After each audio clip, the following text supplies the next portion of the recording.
Sir sir గౌరవనీయులు బట్టి విక్రమార్క గారు 65,000 మీరు కట్టారా, ఇంకా 30,000 కోట్లు కట్టాలన్నారు.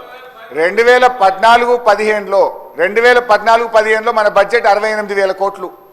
మేము మీకు ఇచ్చిన నాడు మన బడ్జెట్ 3 లక్షల కోట్లు. మరి బడ్జెట్ పెరిగింది కదా, ఆస్తులు పెరిగినాయి కదా. 68,000 కోట్లు ఉన్నప్పుడు 10,000 ఉంటుందా? నేను చెప్తాను సార్ అధ్యక్ష, 2014-15లో పవర్ సబ్సిడీ 2,400 కోట్లు కట్టాం. 15-16 4,000 కోట్లు కట్టాం.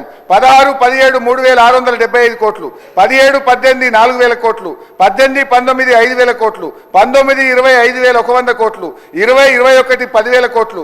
21-22 11,000 కోట్లు. 22-23 11,000 కోట్లు. 23-24 12,000 కోట్లు బడ్జెట్లో పెట్టాం.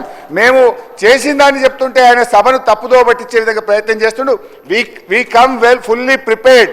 మీరు ఏది అడిగినా తప్పకుండా సమాధానం చెప్పేదానికి ప్రిపేర్ అయ్యి వస్తాం తప్ప మేము తప్పుదో పట్టించాం. వాస్తవాలే మాట్లాడటం తప్ప అవాస్తవాలు మీలాగా చెప్పాం. మీలాగా రాజకీయ ఉపన్యాసాలు ఇయ్యం. స్ట్రైట్గా చెప్తున్నాం. ఉచిత విద్యుత్తుకు 65,000 కోట్లు